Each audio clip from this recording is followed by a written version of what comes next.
Okay, so after being in and out of prison for so many years, man, in 2008, when I was running stuff and I had all the royals coming to meetings and all that,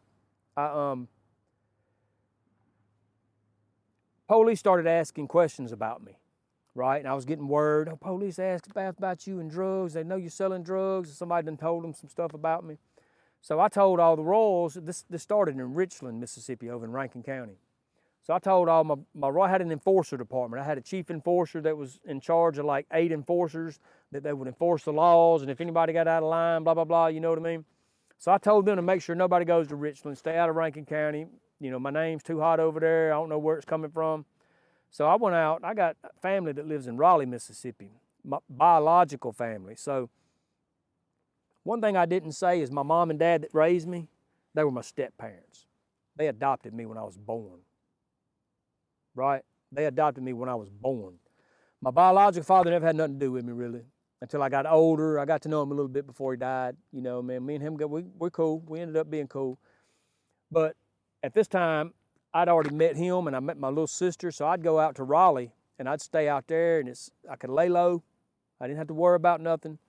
While I was there, somebody got into an argument between the enforcers and somebody in Richland, and they completely went against what I said and went to Richland and got in this big banging in a trailer park.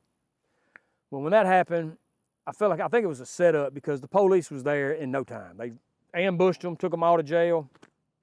And out of the 10 people that was arrested, I think 5 or 6 people signed statements on me. See, now that was one of the first lessons, one of the first real lessons that I had when it came down to gangs and organizations.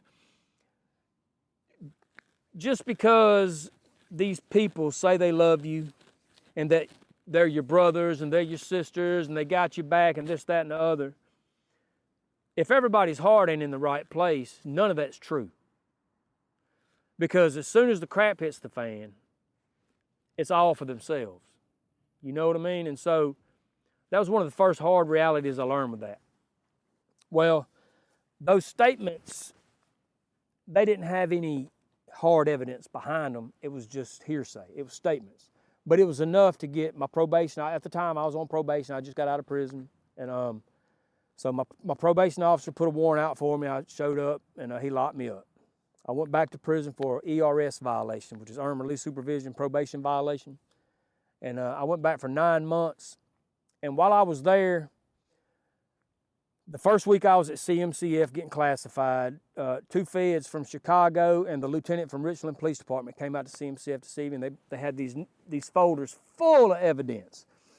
But it was all just hearsay. They had pictures of royal meetings. I got a bunch of the pictures in there right now, matter of fact. When I got clean and started working with kids, some Rankin County Sheriff deputies gave me a bunch of them pictures that I could use for my ministry. And they were investigation photos. All of them have pictures of their rolls with all their names written on top of them. And they showed me these statements from these so-called brothers I had that was trying to get themselves out of trouble by dropping a dime on me. And what that did was, I feel like that in itself was a God moment. God used that to plant that seed of doubt in my heart with this gang. Because before that happened, you couldn't tell me nothing about Royal. If you said something bad about Royal, we was banging right there. I was a crusader. Just like I should have been a crusader for God, but I was a crusader for that, right? Well, so when I got I left classification, ended up in Delta Correctional Facility up in Greenwood, Mississippi. I decided I'm finna retire. I can't trust these people. You know, these people that call themselves my brothers. When I was a kid, I was looking for this family, this unconditional brotherhood. But now that I'm older and now that all this has happened, I've learned that it's all fake. It's not real. It's not a real love. I learned that was not the love that I was looking for. That was not what I was really needing in my life. So I shot a scroll to the board that was there and told them I'm retiring. I'm folding my flag. I'm stepping back. And there wasn't no pushback. Not only because I was under a federal investigation, but I'd done my time. You know, there wasn't nobody where I'm from that climbed the ranks like I did and did what I did. Nobody had ever brought structure to the streets. No, none of that. So there wasn't no pushback. I folded my flag. I did 9 months. And at the end of that 9 months, I was just expecting the feds to come get me. I just knew. You know, they're waiting for me to get out. Right before I get out, they're going to come get me. But they didn't. They didn't have no hard evidence on me. So I got out of prison, and I wasn't a gang member no more, but I was still a drug addict. So I got out April of 2009, and I just ran the road doing dope and stealing and tattooing for drugs and just staying from couch to couch from April 2009 to November 23rd, 2010. November 23rd, 2010 was the last day I ever got arrested.